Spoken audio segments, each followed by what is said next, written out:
রাহুল গান্ধীর শিক্ষা জীবন। তিনি কোন কোন কলেজে পড়াশোনা করেছেন? রাহুল গান্ধী মূলত 4টি কলেজে পড়াশোনা করেছেন। তার মধ্যে একটি হচ্ছে তিনি প্রথম যেই কলেজে পড়াশোনা শুরু করেন What all have you studied? I was in St. Stephen's for a year. Okay. সেটি হচ্ছে দিল্লির সেন্ট স্টিফেন্স কলেজে। 1989 সালে ইতিহাস নিয়ে পড়াশোনা শুরু করেন স্নাতক স্তরে। এরপর তিনি পড়াশোনা শেষ করার আগেই এই কলেজ ছেড়ে দেন। Then I went to Harvard University.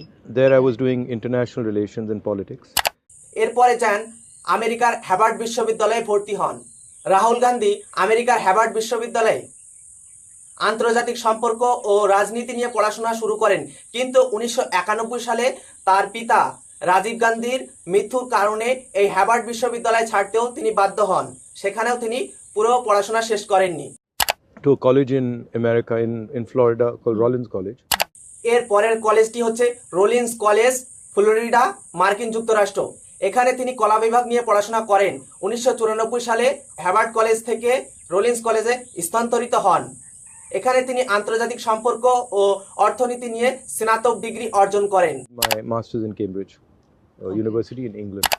এরপর 1995 সালে ইংল্যান্ডের কেমব্রিজ বিশ্ববিদ্যালয়ের ট্রিনিটি কলেজ থেকে ডেভেলপমেন্ট স্টাডিজে এমফিল করেন। এখানে তিনি নিরাপত্তার কারণে তার নাম রাখেন রাহুল ভিনসি। পড়াশোনার বিষয়টি ছিল আন্তর্জাতিক সম্পর্ক এবং অর্থনীতি। এটাই ছিল রাহুল গান্ধীর তার পুরো শিক্ষা জীবন।